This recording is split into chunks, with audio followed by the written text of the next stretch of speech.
ഒരു കിടങ്ങ് കീറി ആ കിടങ്ങിൽ വിറക് വെച്ച് കത്തിച്ച് ആ ആളിപ്പടരുന്ന തീയിലേക്ക് 1000-ഓളം ആളുകളെ തള്ളിവിട്ട് അതിൽ വെന്ത് ആർത്ത് നിലവിളിച്ച് കരയുന്ന ആ കരച്ചിൽ കേട്ട് ചിരിച്ചിരുന്ന ആളുകളെ ഖുർആൻ സൂറത്തുൽ ബുറൂജിൽ ഖുതില അസ്ഹാബുൽ ഉഖ്ദൂദ്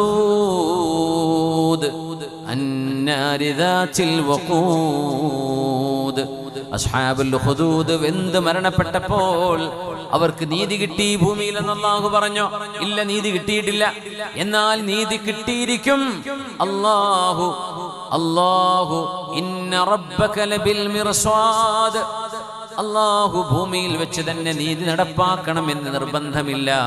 അല്ലാഹുവിന്റെ ഹബീബിന്റെ കാലത്ത് പോലും അങ്ങനെ എത്ര സംഭവങ്ങൾ നടന്നു. അല്ലാഹുവിന്റെ നീതി നടപ്പാകുന്ന ഇടമാണ് മഹ്ശറ, നാളത്തെ പരലോകം. അല്ലാഹുവേ നിന്റെ ആഖിറത്തിൽ വിജയിക്കുന്നവരിൽ ഞങ്ങളെ ചേർത്തണേ തമ്പുരാനേ.